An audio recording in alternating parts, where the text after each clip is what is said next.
بسم اللہ الرحمن الرحیم۔ طواف کرنے کا طریقہ اور طواف کے مسائل۔ وہ طواف جس کے بعد صفا اور مروہ کی سعی کرنی ہے، اس میں شروع کے 3 چکروں میں رمل کرنا ہوگا۔ اگر آپ 1 چکر میں رمل بھول گئے تو 2 چکروں میں کر لیں، اور اگر 3 چکروں میں رمل کرنا بھول گئے تو آخر کے 4 چکروں میں رمل نہیں کرنا ہے۔ پہلے 3 چکروں میں رمل کرنا سنت ہے اور آخر کے 4 چکروں میں رمل نہ کرنا سنت ہے۔ طواف کرتے ہوئے اپنی نظر کو اپنے چلنے کی جگہ پر رکھیں، جیسے سجدے میں رکھی جاتی ہے۔ جب تک دوران طواف کرتے ہوئے جب تک آپ حجر اسود کے قریب حجر اسود کے پاس نہ آ جائیں، اپنا سینہ یا اپنی پیٹھ یا اپنا چہرہ بیت اللہ کی طرف نہیں کرنا ہے۔ طواف کرتے ہوئے یہ بھی دھیان رکھیں کہ بیت اللہ پر تجلیات ربانی کا ظہور ہوتا رہتا ہے۔ جتنی بھی آپ دل سے طواف کریں گے، اتنی ہی تجلیات آپ کی جانب مبذول ہوں گی۔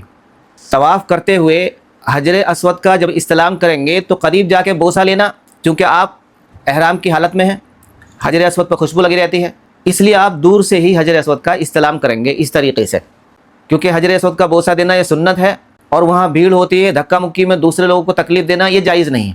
طواف کرتے ہوئے جب آپ رکن یمانی پر آئیں گے تو رکن یمانی پر اگر ممکن ہو بغیر چہرہ کا رخ بدلے، سینے کا بدلے، پیٹھ کا بدلے، آپ ایسے ہی اپنا داہنا ہاتھ ایسے لگا سکتے ہیں تو لگائیں، ورنہ دیکھا دیکھی دور سے استلام نہ کریں۔ حجر اسود کے علاوہ بیت اللہ کے کسی رکن کا بوسہ دینا، دوران طواف اس کی طرف سینہ کرنا، یہ پیٹھ کرنا یہ جائز نہیں ہے۔ جب آپ اللہ کے گھر کا طواف کریں گے تو اس چیز کا بھی خیال رکھیں گے کہ اللہ کے گھر پر تجلیات ربانی کا نزول ہوتا رہتا ہے۔ جتنی بھی آپ دل سے طواف کریں گے، اتنی ہی تجلیات آپ کی جانب مبذول ہوں گی۔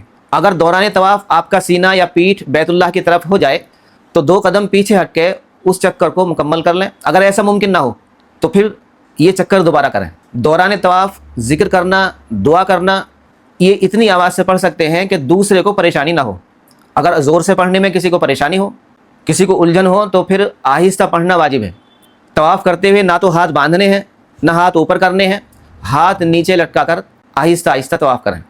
طواف کرتے ہوئے دعاؤں کا پڑھنا قرآن مجید کی تلاوت سے افضل ہے۔ دوران طواف نزدیک قدم رکھنا یہ مستحب ہے۔ کوشش یہ کریں کہ طواف گولائی میں ہو، قریب قدم رکھیں۔ دوران طواف نمازیوں کے آگے سے گزرنا جائز ہے۔ جو آدمی حج قران کر رہا ہے یا حج افراد کر رہا ہے تو وہ طواف میں تلبیہ پڑھ سکتا ہے، لیکن جو حج تمتع کر رہا ہے، عمرہ کر رہا ہے، وہ دوران طواف تلبیہ نہیں پڑھے گا۔ طواف کرتے ہوئے مطاف میں کسی جگہ نہ ٹھہریں، نہ دعا کے لیے ٹھہریں۔ دعا کرنا، کسی جگہ ٹھہر کر دعا کرنا یہ بھی مکروہ ہے دوران طواف، کیونکہ یہ طواف کے لگاتار ہونے کے خلاف ہے۔ بہت سے لوگوں کا خیال یہ ہے کہ دوران طواف کتاب دیکھ کر اور کتاب میں دیکھ کر دعا پڑھتے چلتے ہیں، کہ عربی کی لمبی لمبی دعا کتاب میں دیکھ کر پڑھ چلتے ہیں۔ اس سے خشوع خضوع باقی نہیں رہتا ہے، ذہن کتاب کی طرف چلا جاتا ہے۔ کبھی کبھی ایسا بھی ہوتا ہے کہ قافلے کا ایک آدمی دعا کہلواتا ہے اور بہت سارے اس کی کہنے پر کہتے چلتے ہیں، اس سے بھی خشوع خضوع ختم ہو جاتا ہے۔ اس لیے ایسا ضروری نہیں ہے کہ آپ عربی کی دعائیں پڑھیں اور لمبی لمبی دعا پڑھیں۔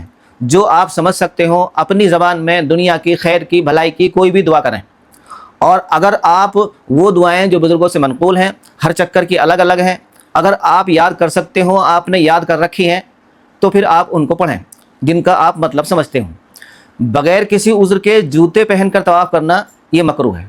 دوران طواف استنجے کی حاجت ہو زبردستی روک کر، پیشاب کی حاجت ہو زبردستی روک کر، یہ طواف کے دوران مکروہ ہے۔ دوران طواف سینہ بیت اللہ کی طرف کرنا یہ جائز نہیں ہے۔ بارش میں اور تیز دھوپ میں طواف کرنا یہ زیادہ بہتر ہے، زیادہ ثواب کا باعث ہے۔ اگر پیٹھ بیت اللہ کی طرف دوران طواف ہو جائے تو پھر اتنا چکر آپ 2 قدم یا تو واپس ہوں یا طواف یہ چکر دوبارہ کریں۔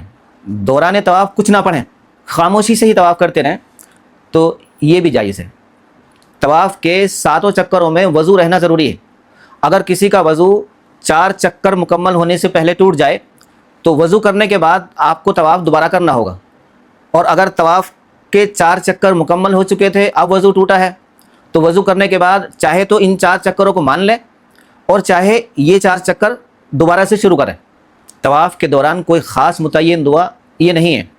جو بھی دعا پڑھیں آہستہ پڑھیں، جو دعا پڑھیں جس کو آپ سمجھتے ہوں وہ دعا پڑھیں، اپنی زبان میں پڑھیں۔ بلند آواز سے دعا، اتنی بلند آواز سے کہ دوسرے کو تکلیف ہو، یہ مکروہ ہے۔ اگر آپ کو دعائیں یاد نہیں ہیں، دعا پڑھنا چاہتے ہیں، تو زیادہ سے زیادہ 3 کلمہ دوران طواف کریں۔ جب طواف کے کرتے کرتے ہوئے آپ چوتھے کونے پہ پہنچیں یعنی رکن یمانی پر، اگر آپ سینہ بغیر گھمائے اپنے داہنے ہاتھ یا دونوں ہاتھوں سے رکن یمانی کو چھو سکتے ہوں تو اس کو ہاتھ لگائیں، نہیں تو دور سے اشارہ نہ کریں۔ دیکھا دیکھی دور سے اشارہ کرنا، استلام کرنا یا تکبیر کہنا یہ مکروہ ہے، دیکھا دیکھی ایسا نہیں کرنا ہے۔